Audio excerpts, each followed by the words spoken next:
Hello everyone, welcome back to another episode of Layton Brothers Mystery Room. We are talking with the man of the hour, our prime suspectorino right now, but he came waltzing on in, offering to help us with the case, so let's see what sorts of things he has to say. Investigating the wound means checking out the body, right? Would you like a strong man to escort you? That's not the voice I was going for, I'm still fixing it up. I'll be just fine. I'll be just fine, thank you very much. Hands off, you jerk. You disgusting jerk, two-time and no good. Investigate the body. Yes, hello. Hi there. So, okay, yeah. A single shot to the heart from between 1 and 3 meters away, resulting in instant death. Exactly. From the barrel of the very revolver found in Clegg's guilty hand. Oh, see that dastard rot in hell! Please try to remain calm. Let's continue with our investigation, shall we? Of course. Do excuse me. The bullet passed straight through the victim's body. We should be able to find it somewhere on the scene. I hear you, Prof. We're looking for a bullet hole now. Okay, so the bullet hole is out over here in the painting. Zoom out, please. Thank you very much. Whoops, nope, that's not at all where I wanted to go. Can I look at it from the couch? Yes, it was from the couch. Okay, bip, bullet hole. Here you go. This is it, Prof. Okay, so from the relative positions of this hole in the corpse, we can deduce where the shot originated. Right, so his position is definitely the most likely. Oh, it's cracking already? That was fast. I'll figure it out in a jiffy. Not so fast. We already know that Gloria's life was taken by a bullet. Any further investigation about that is a complete waste of time, surely. We're just trying to be thorough. It won't take a moment. Well, if you will waste precious minutes while that miscreant roams free, just get on with it quickly. So, locate where the shot came from. Yeah, the number one most suspicious position is definitely our good old pals here, Strappings. Well, as far as I can tell, it'd put the shooter about here. That was my position on stage. Sorry, Angel Face, but you're reading the wrong lines. Think again. What's your reasoning, Lucy? You know what? I'm gonna make him American. I feel like he's American. He probably isn't, but I want something distinct and I feel like he's obnoxious. I'm American. I know how it is. I feel like he's American. Okay, what proves this is the location from which the killer took the shot? The body in the bullet hole placing. Pretty much. Okay. That's within the 1 to 3 meters distance from the body. Yes, it's indeed likely the shot originated here.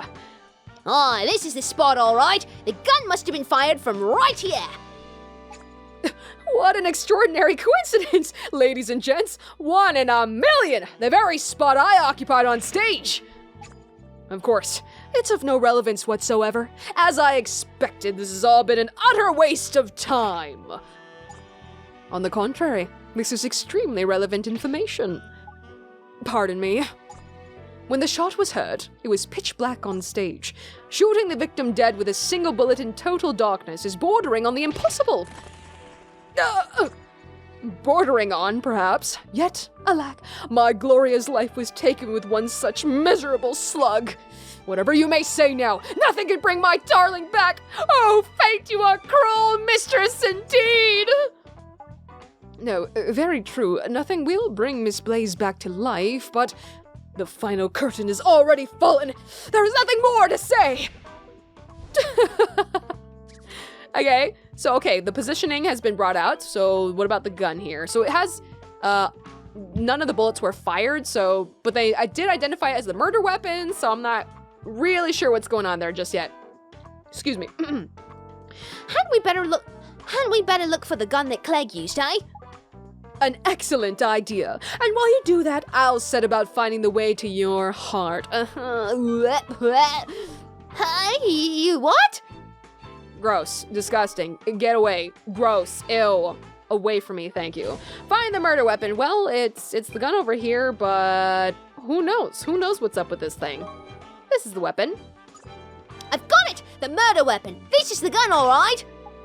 Brava! Brains and beauty. What am I going to do with you? Give over! I'm not special! The barrel of this very gun carried the bullet that pierced my beloved's heart and stole her from me! When you examine the evidence, this is exactly what you shall find. So now you must ask yourself, what scoundrel was holding the gun? Well, I mean, it's Clegg, but I mean, none of this adds up. None of this adds up. Here he is! Here's Clegg! He's been knocked out while he's still holding the gun. Excellent work, Angel Face! What fantastic eyes you have! Perhaps you'd like to come and work for me as my personal assistant. No thanks, I think I'll pass. Pity. Still, at least now we have conclusive proof that Clegg was in possession of the murder weapon! Surely that's more than enough evidence to charge the rapscallion. Let's not forget one rather crucial thing. Clegg was struck repeatedly in the back of the head. Obviously the boy did that to himself. Yep, that makes so much sense. Absolutely. Let's assume for a moment that Clegg is guilty and that he knocked himself out to avoid suspicion. If that were true, it would be very strange indeed. Do you see why, Lucy? What's odd about Clegg knocking himself out to avert suspicion? He was still holding the gun. He was still holding the gun. Yeah, that's pretty dumb. Well, if I were trying to make it look like I hadn't done it, I'd have chucked the gun away for starters. Exactly. Whatever plot you came up with to divert suspicion from you, it would not involve holding the gun. Now, however you look at it, Clegg would have disposed of the gun before knocking himself out. You make such assumptions without knowing the man. I tell you, he is a fool! A complete imbecile! That's why he didn't have the brains to figure out he should have disposed of the gun! It's really quite obvious. I see. Well, there's nothing more that we can say on the matter then. Unfortunately not. The man is witless and that's all there is to it. Disgusting. Gross. Okay, what else can we discuss at this point? Well, I think that settles it. Clegg is the killer. There can be no doubt. What planet have you been on all this time, eh? Let's recap. The victim, Gloria Blaise, was killed by a single bullet. And the person found holding the gun was none other than Clegg! However, Clegg was hit by someone and knocked unconscious. And if he'd been trying to make it look like he hadn't done it, he'd never have kept hold of the gun. But he's a complete clot! He hasn't the brains to work that out! The other thing we know for certain is where Miss Blaise was shot from. That's where you were standing on stage during the performance, Mrs. Strapping. Yes, by a cruel twist of fate, my beloved seems to have been shot from the very spot where I stood.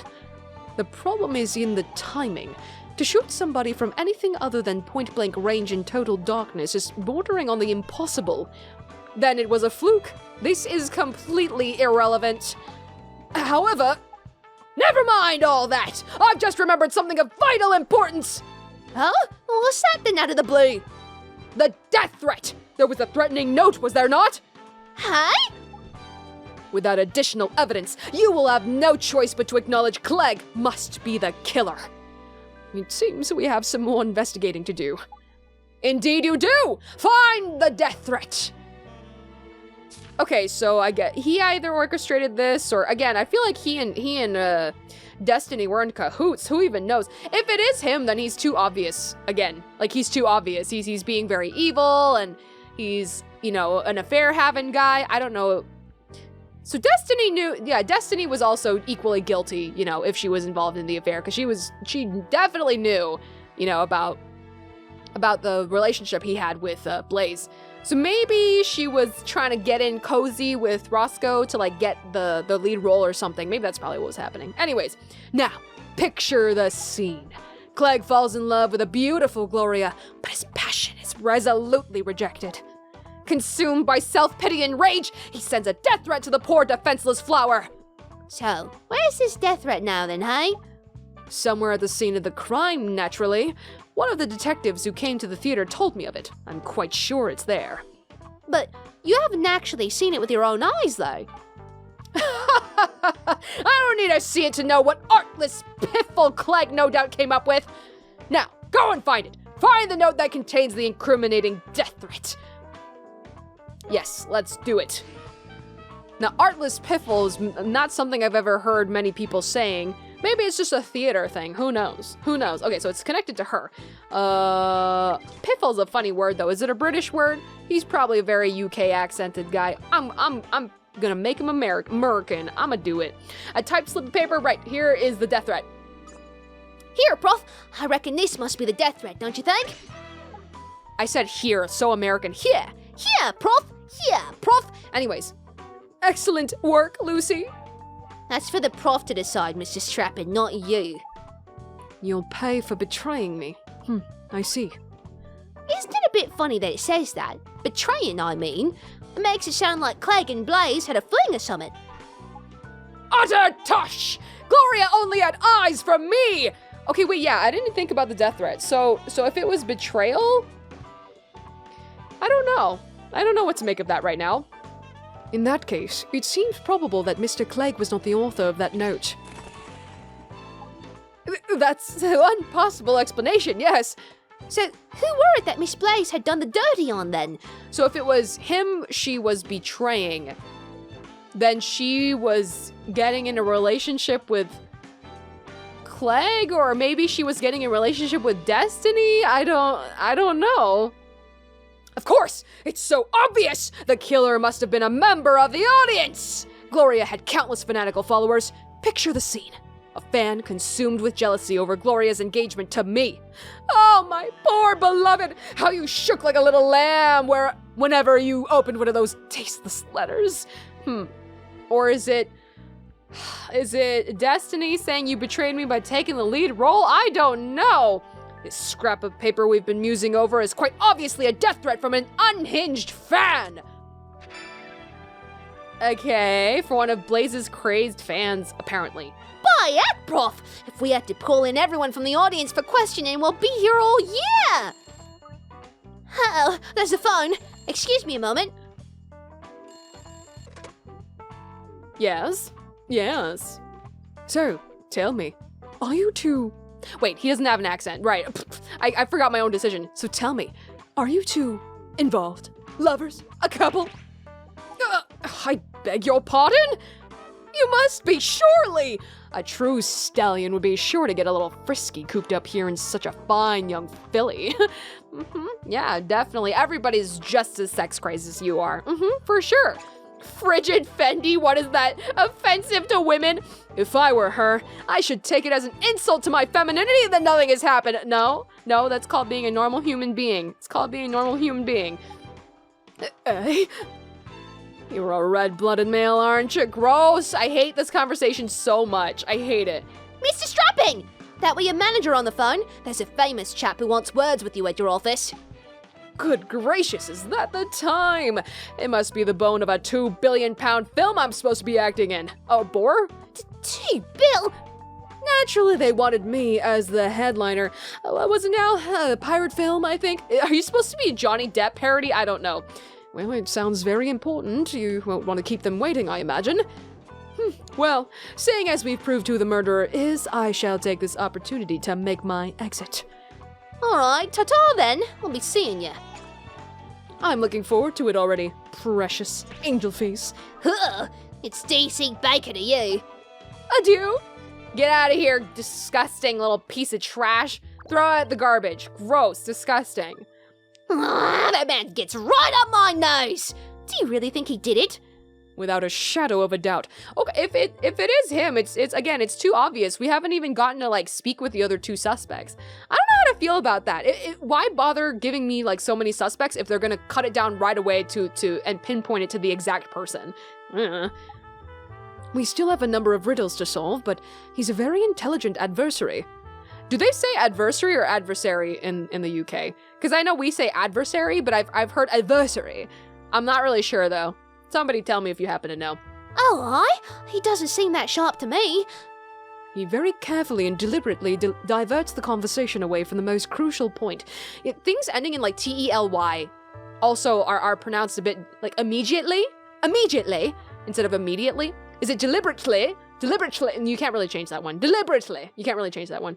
Anyways, there's certain words that, like, I don't know how it's changing the pronunciation. I'm always trying to listen out for it, though, because it's fun for me to learn that stuff. Anyways.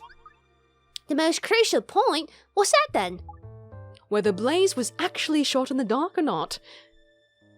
So, she might have been actually shot when the stage shot was happening. Right? Like, that could have been a possibility. Like, he could see her, and it was on stage, it was happening, so he might have actually shot her, and then played a recording. Oh, no, maybe Destiny screamed because either she was part of the plan or she wasn't part of the plan, and she was screaming because it caught her. No, she attested to hearing a scream, so maybe she screamed on purpose. I still feel like they're in cahoots with each other. I don't think that's a possibility yet, as we know of, because we've only been able to name one suspect, but I feel like they're in cahoots with each other. Anyways, murder in the dark. Are you saying that Blaise weren't shot when it all went dark? Do you recall where we concluded the shot was fired from? Aye, from where Strapping had been standing on stage, weren't it? Yes, and to hit Blaise from that distance with a single shot in the dark would be impossible. But we know that's where she was done in from, don't we? So... We do. There's no disputing where the shot was fired from. But when the shot was fired, that's a detail about which we still have some room for maneuver. I always thought it was interesting how maneuver is spelled so differently in UK English and American English. What do you mean when it was fired? I mean, if only it hadn't been pitch black, Blaise would have been an easy shot from that location. Do you see? So now, when do you think the shot was fired that killed Blaise? So I guess during the performance. Okay. By heck, Prof! Not during the performance! Exactly. We know where the shooter was standing, and we know there was the noise of a gunshot. When you consider those two facts together, there's only one logical conclusion. The gun used in the final scene of the play were the real gun! Correct. Unbelievable! We can be almost certain that's the truth of the matter, but it is just a theory at this stage, a game theory. But we need to find some evidence that Blaise was actually shot while the performance was underway. I hear you, Prof. I'm on it. Okay, yeah, I'm getting a bit confused with some of the details, so going with this mindset, let's see if we can't comb over again and figure it out. So, prove that Blaise died mid-performance. So there's a couple things in here that's sticking out to me, but I'm, like, not 100% sure. So, like, the bloodstain's kind of weird. Like, yeah? The order of the blood? This is the proof we need, isn't it? Unfortunately not, Lucy. Blaise was supposed to act out her death as Strapping shot a blank from the gun he had trained on her. But she weren't. She was shot for real. Poor lass. And that difference in the course of events is sure to have left a trail of evidence behind it. I know. We need hard evidence. Right, on with the job then. I'm guessing then maybe the squib? The only thing I'm thinking of is either like all the oil stuff or like the blood. The blood, a remote switch? This? I found a remote control, Prof! That must have been used to detonate the squib and burst Blaise's bladder of fake blood. Gross! Why would you say bladder of blood? That's disgusting because of all the bees. They wanted the alliteration, but gross! Blaise would have been the one to push the button, wouldn't she? So, how come it was chucked all the way here in this bin? Yes, what does that tell us, you think, Lucy? So, like, once she was shot for real during the performance, I'm assuming she wouldn't have gone on stage without the squib, right? So why is the squib all the way over here? Why didn't they just let her hold the real one? Why didn't she have it? That's weird. So Strapping threw it away, it was broken, or it wasn't used. Like, did Strapping throw it away afterwards in the dark? Like, after they turned out the lights, he ran to get the squib and... I don't understand. I don't know. I'm not sure. Oh, okay. Whoops. Why would Strapping have thrown the remote away? To stop Blaise pressing the button, was it? That would have helped him in any way. That wouldn't have helped him in any way, though, would it?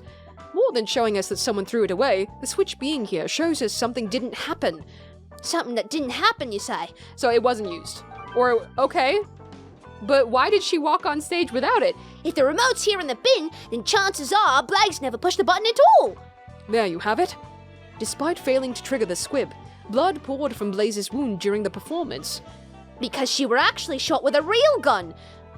And so the real gun shot the pack of fake blood, and that's why they're both mixed together? And we have the entire audience as witnesses. That's hard evidence, isn't it, Prof? Yes, well done. It's not like I got it wrong the first time or anything, don't worry about that. Let's hand the remote over to forensics and have them confirm the button was never pressed. I'll go and ask them right this minute. Yeah, again, why did she walk on stage without the remote? Did she forget? And she was just like, oh crap. Why? Why would she have done that? I've been and asked them. I've been thinking while I was gone, why would you want to kill someone in front of all them witnesses, eh? That, Lucy, is the biggest mystery of this case. If his aim had been even slightly off, he'd have given himself away in an instant. It's hard to see what was driving him, I must say. Well, there's no point worrying about what we don't yet know. Let's continue our investigation based on what we do know. Blaise was shot with a real gun in the final scene of the performance. Now we've established that, the events that followed in the darkness start to fall into place. Oh aye, there's plenty of questions need answering now. Firstly, Blaise's scream, and secondly, the gunshot that rang out through the darkness. Let's get to the bottom of these two curiosities. Okay, but let's get to the bottom of those curiosities in the next episode! Hell yeah! Hell yeah! I have so many questions. My brain's rolling around at the speed of sound, trying to figure everything out. There's everything like covered in oil. The oil on the back of the thing confuses me. So I'm thinking because it was dark, somebody needed to hold along the wall to figure out where they were going behind so that they could knock out Clegg, right? But they didn't know that their hand was covered in oil, I guess? And the oil was all on the fake gun. So whoever was holding the fake gun then trailed behind the stage. I'm thinking they needed it to to find their way in the dark. And then they to hit Clegg. So, was it Roscoe? I guess it was Roscoe because the characters are telling us they think it's him. And so it's been kind of confirmed so far that whoever Alfendi thinks it is has ended up actually being the criminal. I really hope they're gonna subvert my expectations later on. But we'll find out for ourselves if that's the case. So anyways, see you next time. This is Axis, over and out.